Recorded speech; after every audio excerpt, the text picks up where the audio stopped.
तो आज मैं आपको बता रही हूं कि क्या बिहार में समीकरण बदलने वाला है। बिहार में अब दांव नीतीश कुमार के बेटे पर लगाया जा रहा है। आपको जरा सुनवा देती हूं निशांत कुमार के बारे में क्या कहा जा रहा है। अच्छी बात है, निशांत भाई हैं हमारे, और हम तो चाहेंगे कि वो जल्दी घर भी बसा लें। आपको भी राजनीति में आने का अधिकार है। देश का हर नागरिक को राजनीति में आने का अधिकार है। इसमें कोई आश्चर्य की बात तो किसी को नहीं होनी चाहिए। जिसके अंदर ये भाव है कि मैं आऊं सामने आके, क्यों कोई विरोध करे। अगर हम नीतीश जी के लिए भी जब कहते हैं तो वो चिंता उनको लेकर के होती। ये खुला मैदान है, कोई किसी के आने से क्यों ऐतराज करेगा। एकदम अच्छी बात है, आना चाहिए। नीतीश कुमार जी के बेटे का पूरा अधिकार है, सौम्य है, विनम्र है, पहले ही लेट कर दिए, एकदम आना चाहिए। और बेटे आएंगे तो विभीषण लोगों से जनता दल यू बचेगा। बेटे को नेतृत्व करना चाहिए।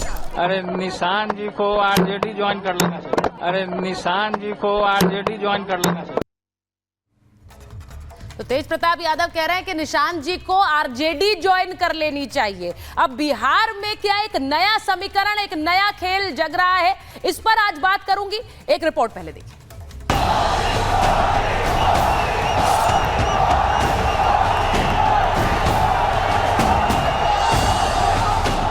हरियाणा, महाराष्ट्र और दिल्ली के बाद प्रधानमंत्री मोदी का विजय रथ बिहार की तरफ चल पड़ा है। भागलपुर में पीएम मोदी ने किसान सम्मान निधि की 19 किश्त जारी कर विरोधियों पर करारा प्रहार किया। इस दौरान उन्होंने न सिर्फ बिहार की जनता को जंगल राज की याद दिलाई, बल्कि चारा घोटाले वालों की नीयत पर भी सवाल खड़े कर दिए। जो लोग पशुओं का चारा खा सकते हैं, वो इन स्थितियों को कभी भी नहीं बदल सकते। एनडीए सरकार ने इस स्थिति को बदला है। कांग्रेस हो, जंगल राज वाले हो, इनके लिए आप किसानों की तकलीफ भी कोई मायने नहीं रखती। प्रधानमंत्री के मिशन बिहार पर आरजेडी की तरफ से सवाल खड़ा किया गया। तेजस्वी यादव ने पीएम मोदी से पूछा कि बिहार के विशेष राज्य और विशेष पैकेज का क्या हुआ। किसानों के आय में बिहार जो है सबसे पीछे है। बेरोजगारी में बिहार नंबर 1 है। पलायन में बिहार नंबर 1 है। गरीबी में बिहार नंबर 1 है। प्रधानमंत्री जी आते हैं, अच्छी बात है, लेकिन जब आते तब जुमलेबाजी करते हैं, जुमला बोलते हैं, बिहार के लोगों को ठगने का काम करते हैं। तेजस्वी प्रधानमंत्री से सवाल पूछ रहे थे, लेकिन नीतीश कुमार बिहार में अपने और आरजेडी के बीच का फर्क समझा रहे थे। शाम के बाद कोई घर से बाहर नहीं निकलता था, ये बुरा हाल है। जगह जगह लोग तरह तरह की बात करते, लेकिन जो लोग भी शासन में थे तो आप समझिए शाम में भी घर से बाहर नहीं निकलते थे, और साथ में समाज में कितना विवाद होता था। बिहार में विधानसभा चुनाव करीब आ रहे हैं। महाराष्ट्र, हरियाणा और दिल्ली के बाद बीजेपी का टारगेट सेट है। बिहार में इस बार भी बीजेपी सरकार बनाना चाहती है, लेकिन इस बार नीतीश कुमार के साथ या अकेले ही अपने नंबर हासिल कर लेगी। सवाल यह भी कि चुनाव आते आते आरजेडी नीतीश कुमार को पाले में लाने की कितनी कोशिश करेगी। Bureau report, Republic Bharat. मेरे साथ महाभारत में जो मेहमान जुड़ रहे हैं उनका परिचय आपसे करा देती हूं। बीजेपी के प्रवक्ता रोहन गुप्ता जी हमारे साथ हैं। हमारे साथ जेडीयू की प्रवक्ता अनुप्रिया जी जुड़ रही हैं।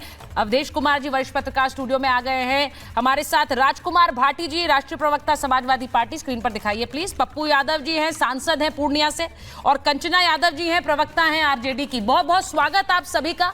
मैं एक बार शुरुआत जरा इस बात से कर लेती हूँ कि बिहार में आज प्रधानमंत्री थे, और मैं पप्पू जी अगर आपके साथ शुरुआत करूं एक बार, अगर पप्पू जी को स्क्रीन पर ले आइए। वो आज प्रधानमंत्री पहुंचे बिहार सर, और आपने बंद का ऐलान कर दिया। आपने कहा ये आएंगे तो हम बंद का ऐलान करेंगे। विरोध किस बात का है? मुख्यमंत्री खुश है वहां, आप विरोध कर रहे हैं? पप्पू जी को आवाज आ रही? विरोध किस बात का है सर?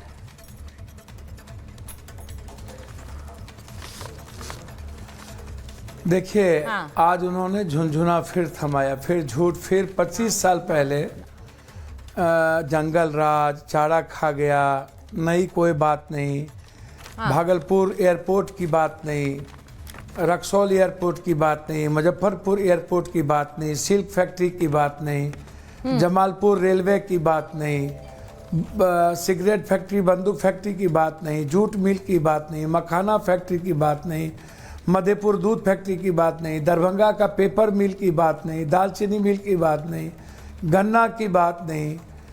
मतलब ढाक के 3 पात, वही राजनीति। लाडला मुख्यमंत्री ये बोल रहे थे। अब बोल रहे थे जो गाली दी, जो आदमी कुंभ के बारे में गलत बोला माफ नहीं करेगा। इन्होंने डीएनए को गाली दिया था। कई करोड़ अरब नीतीश कुमार जी बाल भेजे थे, खून भेजे थे इनको।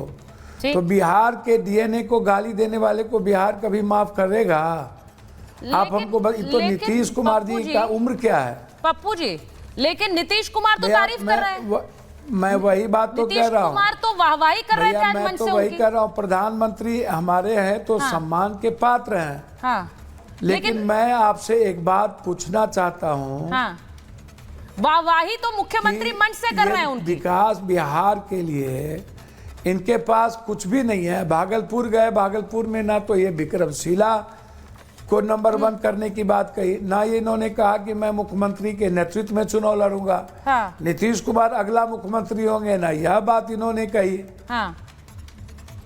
अब आप सोचिए। हाँ। देखिए, आपको कोई डाउट है? मेरी आपको बात डाउट तो है? वो सुन तारीफ लीजिए। करते हैं, वो ये प्रधानमंत्री की तारीफ करते पैर हैं। छुए, हाँ।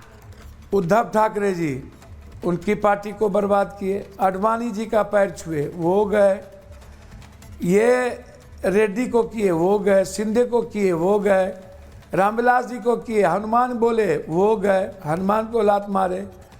आज लाडला मुख्यमंत्री कर रहे हैं। उम्र तो एक ही है, लेकिन आप भी तो मतलब कई बार मुख्यमंत्री बनेंगे कोई बात नहीं, लेकिन ये जिनको आपने नीतीश महबूबा कुमार को के लाए खिलाफ साथ कई में, बार वो ऐसे गए, बयान दिए। ममता दीदी राजनीति को में तो ये लाई, सब वो चलता है। गए, और इनको गाली दिया था कि ये महिला विरोधी है नीतीश कुमार।